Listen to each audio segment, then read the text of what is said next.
The Sleeping Star, a story of the alien queen and her lost daughter. The stars over the Volanthi Nebula had not dimmed in 3,000 years. They were eternal, fixed, and obedient, much like everything else in Queen Sorvale's empire. But on the night her daughter disappeared, every star in the royal sky flickered. Part 1. The vanishing Queen's Sorvale of the Volanthi stood at the edge of the observation deck of her flagship, the Avum Eternal, and stared at the blue-green marble suspended in the dark. Humans called it Earth. Her people called it Velmira, the noisy sphere. Because its electromagnetic frequencies never stopped chattering, she had not come here for the planet. She had come here for her daughter.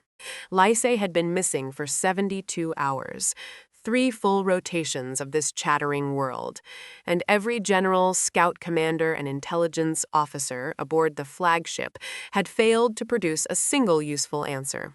They brought her heat signatures and drone footage and satellite intercepts.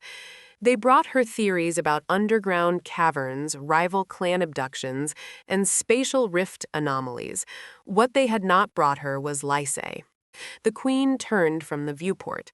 She was tall even by Volanthi standards, her silver-gray skin carrying the faint bioluminescent veins that marked the royal bloodline, thin rivers of pale blue light that pulsed with her heartbeat beneath the surface. Her eyes were deep amber, 4 of them, arranged in a subtle diamond pattern across her angular face, and right now all 4 were burning with a controlled, precise fury. "Commander Ethos," she said quietly. The commander stepped forward. He was an experienced soldier, old enough to have fought in the border conflicts, scarred enough to carry the proof, but right now he looked like a young recruit facing punishment. "My queen. My daughter is 11 years old," Sorvale said. "She weighs 40 kilograms. She has never trained for combat. She does not have her secondary resonance abilities yet." She let each sentence land before continuing. "She is somewhere on that planet, and you are telling me that 700 of the finest trackers in the known galaxy cannot find her? The planet has 8 billion inhabitants, my queen. The signal interference from their technology is, find her." It was not a shout. It never needed to be. Ethos bowed and retreated. Sorvale turned back to the window. She pressed one hand flat against the cold, transparent steel, her bioluminescence pulsing slightly brighter than usual. The only sign, to those who knew her, that she was afraid, Lysei had not meant to fall through the rift. She had been exploring, which was something she had been told, repeatedly, specifically, with increasing emphasis, not to do while the flagship was in geosynchronous orbit above an inhabited planet. But Lysei was 11.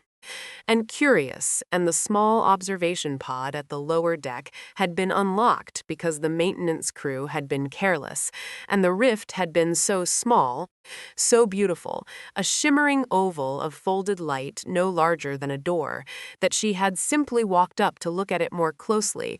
The rift had swallowed her in less than a second. She remembered tumbling, a sensation like being turned inside out without pain, a rush of cold air that smelled like nothing she had ever encountered, green and wet and alive, and then she was lying on something soft and brown and absolutely covered in strange organisms she later learned were called beetles. She sat up. She was in a forest. Above her, through a ceiling of leaves so large she could sleep on one, was a sky the color of a bruised plum, darkening toward night. Somewhere nearby, water was moving. Creatures were making sounds, chirps, rustles, one long haunting call she couldn't place. Lysei stood up, brushed 3 beetles off her arm, and did what she had been trained to do in emergency situations. She found shelter. Part 2. The the campsite was small. 3 tents in a loose triangle around a stone fire pit, a rope strung between 2 trees with damp clothing hanging from it, a folding table holding food containers, and a strange glowing rectangle the humans seemed very attached to. There were 2 of them, a man and a woman, both adults by human standards. Lysei had studied the species briefly in her elementary zoology class, with the distinctive bilateral symmetry and limited chromatic range that marked them as Homo sapiens. The woman had dark, curling hair and was writing in a small book. The man was sitting across from her, feeding sticks into the fire. Lysei watched from the tree line for 40 minutes. She had her personal shield active, a thin field that bent light slightly, making her difficult to see in low conditions, but it wouldn't hold forever. The battery cell in her wristband had been partly drained by the rift passage. The two humans ate. They talked in low voices. The woman laughed at something the man said. They were, Lysei realized, completely harmless. She had nearly decided to remain hidden and search for another way to signal the flagship when her wristband gave a short, sharp beep, battery failure warning, and the shield dropped. The woman looked up immediately. For a moment, the three of them simply looked at each other across the firelight. Lysei was aware of how she appeared. Silver skin, 4 amber eyes, the faint blue light pulsing in the veins along her temples and collarbones. She was wearing the standard-issue Junior Explorer suit in deep charcoal, with the royal crest embossed on the left shoulder, a detail that would mean nothing here. The woman said something. Lysei's translation chip, still functioning, rendered it as, "Oh my God, are you okay?" Which was, Lysei thought, an unexpectedly reasonable first response. "I am not injured," Lysei said carefully. Her spoken English was technically correct but flat, without contractions. "I experienced an unintended spatial displacement. I require temporary shelter while I attempt to contact my vessel." The man had stood up. His hand had gone to his pocket and Lysei tensed, but he only pulled out the glowing rectangle. He looked at it, then at her, then at the woman, then back at Lysei. "You're a kid," he said. "I am 11 years old." She confirmed. The woman stood up and walked toward her slowly, the way one might approach something fragile. Her name, Lysei learned in the next hour, was Dara. The man was called Finn. They were university researchers studying migratory bird patterns in this forest preserve, 3 days' hike from the nearest road. They had been camping here for a week. Dara crouched to Lysei's eye level and said, gently, "Are you cold?" Lysei considered this. The ambient temperature was approximately 12 degrees lower than what she was calibrated to. "Somewhat," she admitted. Dara took off her jacket and held it out. Part 3. 3 days Lysei had expected in her zoology class that humans would be either aggressive or stupidly worshipful upon encountering an extraterrestrial. Those were the two most common outcomes documented in the theoretical literature. Dara and Finn were neither. They were kind in a quiet, practical way that surprised her. They gave her a sleeping bag in their tent. They offered her food. Most of it she couldn't process, but they had oat crackers and something called peanut butter that turned out to be edible and, unexpectedly, excellent. They didn't take photographs, or ask her to perform, or demand to know the secrets of the universe. Finn asked once, carefully, "Is there someone looking for you?" "My mother," Lysei said. "She will be looking." Something in his expression settled, as if this answer, so ordinary, so universal, was the most reassuring thing she could have said. "Then she'll find you," he said. It was Dara who noticed, on the second morning, that the lights beneath Lysei's skin dimmed when she was tired and brightened when she was curious or happy. Dara called this beautiful, which was a word Lysei had learned but never had applied to herself before. It made her bioluminescence flare momentarily, which made Dara smile, which made it flare again. On the second afternoon, Finn taught her to play a card game called Rummy, and Lysei beat him 4 times in a row. He claimed she was cheating. She explained that she was simply processing probability outcomes faster than he could, which he said was basically the same thing. On the second night, it rained. They lay in the tent and listened to the sound of water hitting canvas, a sound Lysei had no equivalent for, no memory of, and she found it impossible to describe why it made her feel so still inside. Dara read aloud from a small paperback novel, her voice low and even. And at some point, Lysei stopped trying to stay alert and simply fell asleep. She slept deeply. For the first time since the rift, on the third morning, she woke to birdsong and the smell of coffee and the sound of Finn quietly cursing because he had burned the oatmeal again. And she lay there in the warm darkness of the sleeping bag and thought, with a feeling she couldn't quite name, that this small, simple camp in this noisy, fragrant planet was one of the strangest and loveliest places she had ever been. Her wristband crackled, a faint signal. Somewhere above the atmosphere, a Volanthi scout ship was sweeping frequencies. She reached up and pressed the emergency beacon. Part 4. The Queen Descends Surveil had not slept. She had spent 3 days in a state of controlled, relentless activity, reviewing reports, directing search grids, personally analyzing every atmospheric scan, because stillness would have allowed the fear to become something larger. She had been queen for 20 years. She had made decisions that altered the trajectories of civilizations. She had never once, in all that time, been as frightened as she was during the 78 hours when she did not know where her daughter was. When the beacon fired, she was standing in the command center. Every console in the room lit up simultaneously. Ethos turned from his station with an expression of profound relief. "My queen." Signal confirmed. Princess Lysei's emergency beacon is active. Location is, he checked the coordinates, a forested region in the northern hemisphere, low population density, no military presence. Surveil was already moving.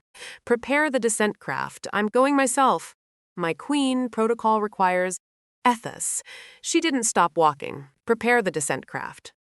The ship came down in the clearing beside the campsite just after noon on the third day. It didn't roar or thunder.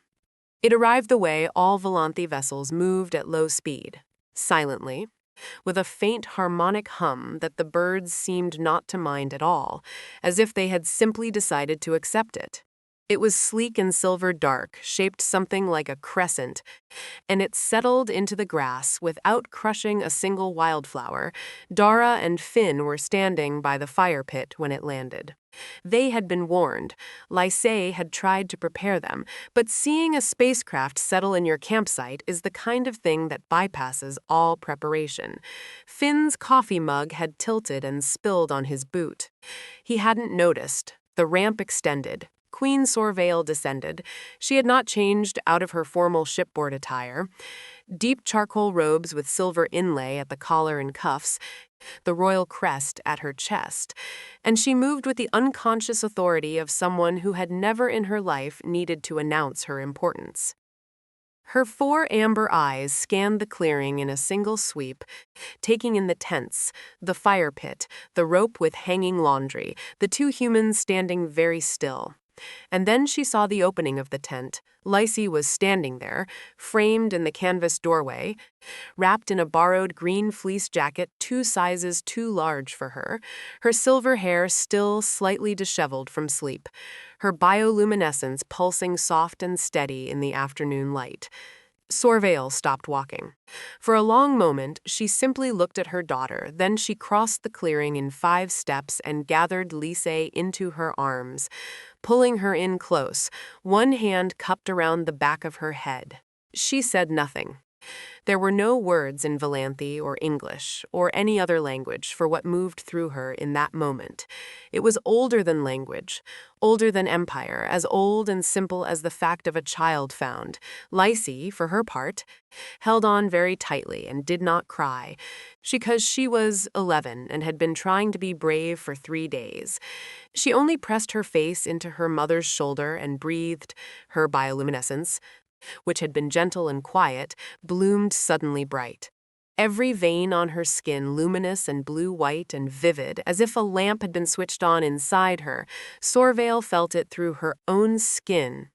The resonance recognition, the biological signature that bonded Valanthi parents to their children, the harmonic that she had been straining to detect for 3 days, and that had been blocked by the rift and the interference and 8 billion radio frequencies, and her own bioluminescence answered, blazing up in a wave that moved from her hands to her face like a tide coming in. In the middle of a forest on a noisy blue planet, a queen and her daughter shone. Part 5. Before leaving Sorvale straightened, she looked down at Lysei, who had the particular expression of a child bracing for the conversation about what she had done wrong. Later, Sorvale said simply. Lysei exhaled. The queen turned to face Dara and Finn. They were still standing by the fire pit. Finn had finally noticed the coffee on his boot. Dara had one hand pressed to her mouth, and her eyes were bright. And she was clearly trying very hard to look composed and almost succeeding. Sorvale studied them. These two small, bilateral, low-frequency humans who had found her daughter in a forest and given her a sleeping bag and peanut butter and a card game, and she felt something she did not feel often. Gratitude. Real, uncalculated, uncomplicated gratitude. She inclined her head. It was the Valanthi gesture of deep respect, a bow reserved for equals and for those who had rendered irreplaceable service. No human would know what it meant.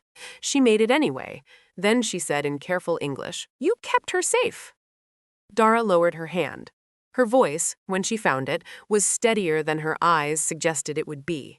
She was easy to keep safe, she said. She beat Finn at cards. She fell asleep listening to my book. She paused, looking at Lysei. She's wonderful.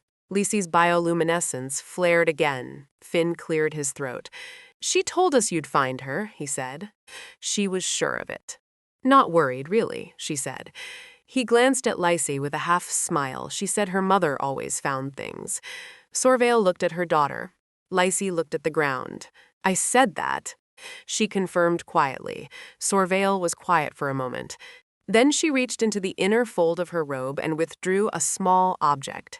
A crystalline disk, no larger than a coin, holding a deep internal light that shifted like something alive. She held it out to Dara. This is a Velzerath, she said. A resonance token. It carries a harmonic signature. If you are ever in danger, any danger, and you hold it and focus on the need for help, it will reach us. She paused. It will reach me. Dara took it very carefully, as if she were receiving something sacred. Which, Lysei knew, she was. Velzerath tokens were given only to family and to the most trusted of allies. There were fewer than 200 in existence. Thank you, Dara said. She said it like she meant it all the way down. Sorvale nodded once more. Then she turned, placed her hand on Lysei's shoulder, and guided her gently toward the ramp. Lysei paused at the base of it. She turned back.